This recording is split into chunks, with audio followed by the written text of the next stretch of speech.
Greywhisper was a small town nestled against the Wum mountain range in northern England. People called it the place where the wind never sleeps, for in every season, cold gusts whispered through the ancient gray stone rooftops, carrying echoes of bells from centuries long gone. In the center of the town stood a grand building, Lancaster Bank, a long-established financial institution founded by an old noble family. Its current leader was Edward Lancaster, the sole heir of the ancient Lancaster line. Edward, around 40, tall and broad-shouldered, wore his dark blonde hair neatly combed and possessed cold gray eyes like a frozen lake at the end of winter. In the financial world, he was famous for three things. 1. Wealth. 2. Ruthlessness. 3. Never losing veil. The townspeople put it more bluntly. Open quote, Edward Lancaster has a heart of stone. If he wants something, no one can stop him from taking it. Close quote.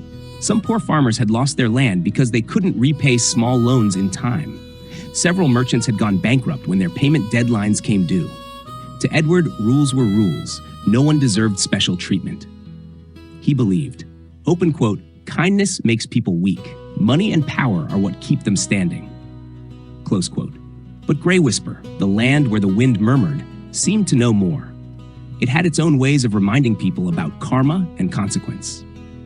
On the west side of town, in a crooked wooden cabin, lived Amelia Dawkins and her mother. Amelia, 13, thin, with naturally curly dark hair and strangely bright brown eyes. Her father, a miner, had died in an accident, leaving behind a small debt owed to Lancaster Bank. Unable to repay it, the mother and daughter received red-stamped warning letters every month. If they were late for 3 more months, their home would be seized. Amelia's mother worked as a seamstress for hire, earning pennies. Amelia sold baked goods at the morning market, but it was all like pouring water into sand. One day, Amelia decided to meet Edward Lancaster. The secretary was startled. You want to see the boss? Do you have an appointment? No, ma'am, but it's very important. The secretary hesitated, but the determined look in the girl's eyes made her pause. I'll check if he can spare a moment. A while later, Amelia was led into the office. Edward glanced at the file. You are Amelia Dawkins. Poor household. Your mother is a seamstress. 6 months of unpaid debt. He spoke as though reading a financial report, devoid of emotion. Amelia swallowed hard. I only ask for more time. If you give us 1 year, we will definitely repay everything. Edward frowned. 1 year? He let out a cold laugh. The world does not operate according to your wishes, little girl. A bank is not a charity. Amelia clenched her hands. But if you take our home, where will we live? Edward looked straight into her eyes. That is not my concern. Amelia froze. In that moment, she understood why the entire town feared this man. Before leaving, she said, My mother always taught me, do good and good will return. Do harm and harm will find you. She stared into his icy eyes. I hope someday you understand that. Edward chuckled. The world is not as naive as bedtime stories. But Greywhisper stood still, as if watching and waiting. Winter arrived early that year. A thick fog wrapped the town, turning it into another world. Locals whispered that strange things often happened during such misty winters. One evening, after a long meeting, Edward stopped by Old Marlow Tavern. In a shadowed corner sat an old man in a worn cloak, holding a cup of tea instead of ale. As Edward walked past, the old man spoke. Young man, there's a long shadow on your shoulders. Edward stopped. What did you say? The old man looked at him with deep, ancient eyes. No one escapes the karma of their own actions. His voice was light like wind, yet cold as steel. You should be careful.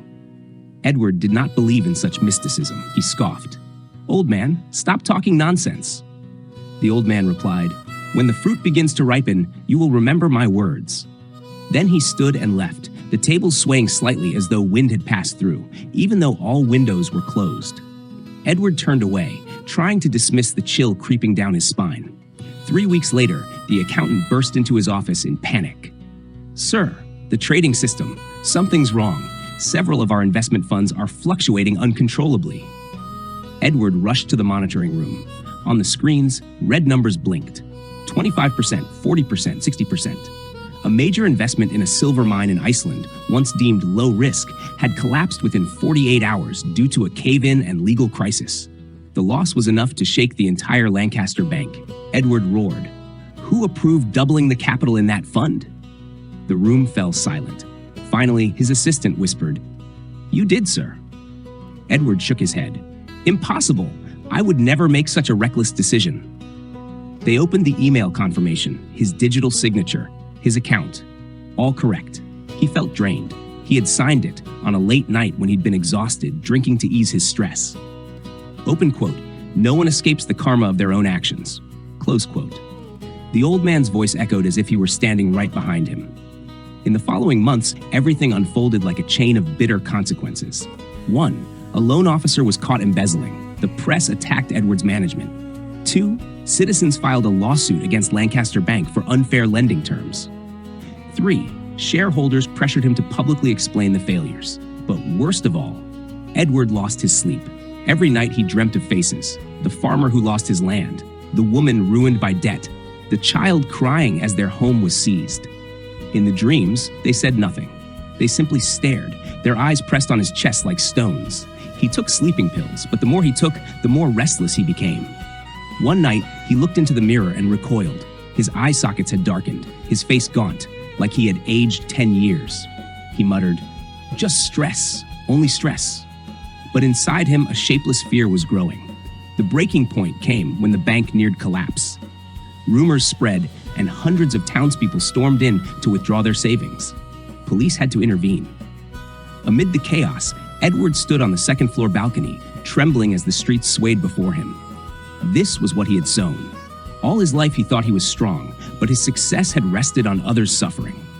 Suddenly, in the crowd, he saw a girl, Amelia. She wasn't shouting or demanding money. She simply looked at him, her eyes sad but not hateful. That look shattered him. He collapsed behind the glass door. Edward awoke in a hospital room. Amelia and her mother sat beside him. He panicked. Why are you here?" Amelia smiled softly. "My mother heard you collapsed. She said, he's still a human being. If we can help, we should." Edward looked at the frail woman gently placing a cold towel on his forehead, caring for him like a child. His voice shook. "You don't blame me?" Amelia's mother replied, "Blame won't bring anything back, and if we hate someone, we suffer with them." She added quietly, "We came to sow something good, because doing good brings good." Edward felt a lump in his throat. Her words cut through the fog that had smothered him for so long. Amelia added, "I don't know why you changed, but I believe anyone can start again." In that moment, Edward's stone heart cracked. After leaving the hospital, Edward did the unthinkable. 1. He resigned as director of Lancaster Bank. 2. The bank was restructured with more humane policies. 3. He used his own money to compensate the families he had harmed. He visited each household to apologize. Each apology pierced him deeply. When he reached Amelia's home, he stood at the door for a long time. Amelia opened it. He bowed. "Thank you for seeing something good in a man the whole town thought had none." Amelia smiled. "Everyone has a seed of goodness. It just needs a warm enough place to grow." Edward asked, "What do you want? I can help you." Amelia shook her head. "I only hope you live well," she spoke gently, "because you reap what you sow." Her words became his guiding light. Years passed. Edward Lancaster was no longer the cold-hearted banker, but the patron of Greywhisper. He founded scholarships for poor children, funds for repairing winter-damaged homes, healthcare support for the elderly. He personally repaired houses he had once taken away. He apologized to everyone, not for forgiveness, but because it was the right thing to do. His mind grew calm. For the first time in years, he slept deeply each night. One day, he met the old man from the tavern again. Edward said, "I've been through everything. Is my karma gone?" The old man laughed. "Karma doesn't vanish or remain. It transforms." He placed a hand on Edward's shoulder. "You reap what you sow. You have tasted the bitter fruit of past actions. Now, if you continue sowing goodness, you will harvest goodness." He continued, "Remember, no one escapes the karma of their own deeds, but anyone can make their karma better." Then he faded into the mist, as if he had never existed. Years later, Greywhisper was no longer a gloomy poor town. New schools were built, the hospital expanded, and people no longer feared Lancaster Bank. At the opening of the new public library, Edward saw Amelia, now a 17-year-old young woman, step onto the stage to speak. At the end of her speech, she said, open quote, "An Eastern monk once taught, 'Do good and good will come.